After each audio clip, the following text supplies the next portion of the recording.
Goeiemôre almal. Ek dink hierdie was 'n week gewees wat soos ek van baie van julle gehoor het ook 'n week was wat ons baie uitdagings gekry het en wat baie goed oor ons pad gekom het. En ek dink ons is almal maar op 'n plek waar as ons skielik in 'n krisis kom, dan begin ons alles met ons verstand uit te werk. En dan probeer ons planne op die plek sit, ons probeer die probleme oplos, ons probeer reël wat die beste is in 'n situasie, wat alles goed en reg is. Maar die oomblik as ons stap na 'n plek toe waar ons beheer oorneem, sonder om die Here te raadpleeg, dan is dit asof wat jy in 'n maalkolk ingaan en of jou gedagtes nie regtig georden kan word nie, en of 'n mens nie 'n probleem kan sien vir wat dit is nie. Dit is net eenvoudig erger omdat jy nie vermoë het om dit op te los nie. En vanoggend gesels ek met iemand wat die Here spesifiek oor Johannes 15 mee gepraat het. En as ons kyk na Johannes 15, dan is dit 'n hoofstuk wat die Here, die hele hoofstuk, vir ons sê wie ons is en wie ons behoort te wees. En ons het al soveel goeie boodskappe gehoor oor hy is die ware wynstok, en ons is die lote. Maar om net 'n bietjie stil te staan en te besef dat daardie lote is wat die vrug dra, maar dit is die wynstok, die wortels, die groei wat die vrug voortbring. En dis die lote wat net daai vrugte dra, deur die sap van die wynstok word al die nourishment gegee om daardie druiwe ryp te maak. En die Here kom en hy sê vir ons in hierdie stuk dat hy het gekom en hy die woorde wat hy oor ons gespreek het, is dat ons vrugbaar gaan wees en dat hy ons reeds skoon gemaak het. Ons is reeds deur hom gereinig met die kruis van Golgotha.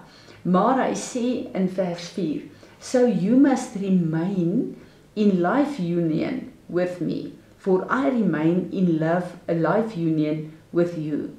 For as a branch severed from the vine will not bear fruit, so your life will be fruitless unless you live your life intimately joined with me. En ek het bietjie tot stilstand gekom gister nadat ons 'n rowwe week gehad het, en in hierdie tyd het ons ook besef dat Johan weer 'n rugoperasie moet hê wat baie van ons goed omver gegooi het en baie goed wat gereël is, en sommer net 'n hele klomp goed wat die mekaar geraak het. En dan sit ek ook met 'n plek waar ek jammer is vir my man, en waar ek probeer om te dink wat kan ek doen om goed vir hom ook beter te maak. En ek het net op 'n plek gekom waar ek regtig waar 'n bietjie benoud geraak het oor alles wat moet gebeur en alles wat op plek moet kom. En ek besef hier in Johannes 15, so 'n dag, eintlik die aand al nadat ons by die dokter was, het daar net 'n rustigheid oor my gekom, en die Here het vir my gesê dat ek het so 'n track record met hom, en soveel goed wat in my lewe al gebeur het. En elke keer as ek hom toegelaat het om in te tree, dan het alles perfek uitgewerk. En alles het net ten goeie uitgewerk. Hoekom gaan dit nie hierdie keer ook gebeur nie? En dat ek moet ophou om my eie planne te maak en ophou om benoud te raak. En ek moet die bekommernis en die benoudheid vir hom gee, want dit is wat sy woord sê. So hoeveel kere probeer ons die goed self uitwerk, en dan raak ons bekommerd, en ons raak benoud, en ons raak angstig. In plaas daarvan dat ons gehoorsaam is aan Jesus wat vir hom sê, werp julle bekommernisse op my. Hoekom sê hy dit? Omdat hy ons nie gemaak het om dit te dra nie, en omdat ons nie die oplosser van ons eie probleme is nie. Hy wil dit wees. En dan kom hy in vers 9 en hy sê, I love each of you with the same love that the Father loves me. You must continually let my love nourish your hearts. Dink 'n bietjie daaroor. Hoe lief dink ons het Vader God vir Jesus? Ek dink nie ons het woorde om dit te kan beskryf nie. En dan kom hy en hy sê dat hy het elke een van ons so lief soos wat die Vader hom het. Hoekom? Want hy is deel van die Vader, hy is in die Vader se wese en se lewe. En ek en jy is met ons wedergeboorte in Jesus en Vader se wese, ons is deel van hulle. You must continually let my love nourish your hearts. En ek besef nie dat, soos wat ek en jy elke dag versorging en kos nodig het, om gesond te wees, om stabiel te wees, so het ons sy liefde nodig, om ons elke dag te voed.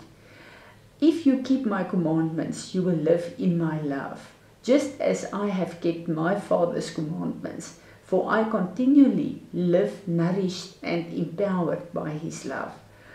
En ek het net skielik 'n vrede in my begin ervaar, 'n sekuriteit, 'n plek wat, as ek dit beskryf in ons woorde, is dit daai vaste rots waarop my voete gaan staan het. En ek het net besef dat die ergste scenario wat ek kan dink, wat kan gebeur in 'n probleemsituasie. As ek hom toelaat om in te kom daar, as ek vanuit hom die probleme hanteer, as ek vanuit hom trek, sy wysheid, sy insig, sy verstaan, dan kom alles op plek dat alles sal uitwerk ten goeie, want dit is sy belofte aan elkeen van ons.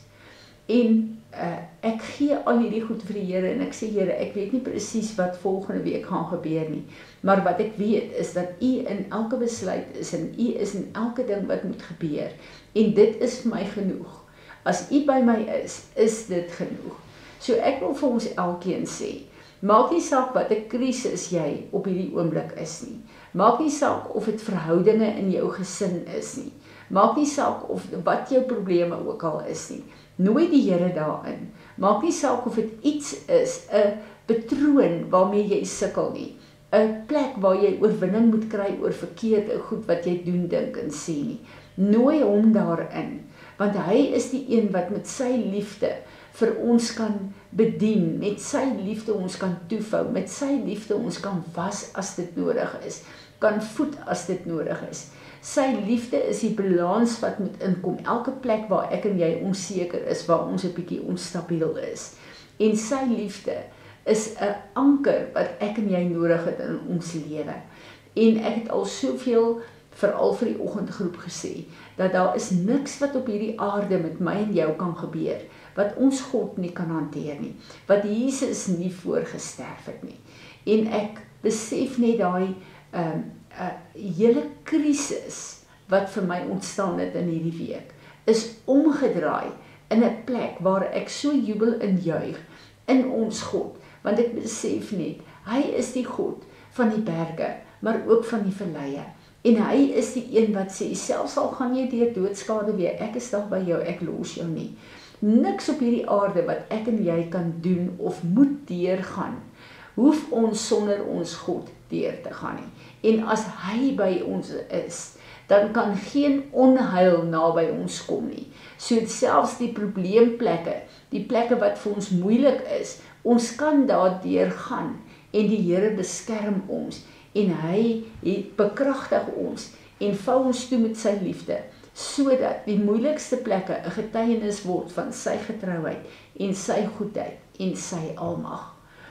Ek bid vir elkeen van ons, ek bid dat soos wat ons deur hierdie moeilike plekke in ons lewe gaan, die plekke waar ons bekers moet ledig, ek bid dat ons hom sal innooi in elke plek uit en dat in elke plek ons dit sal doen in en deur hom, sodat dit wat 'n probleem en 'n moeilike plek is, vir ons gelyk gemaak word deur sy liefde, maar dat dit 'n getuienis kan word van sy grootheid en die feit dat hy ons nooit sal begewe of verlaat nie.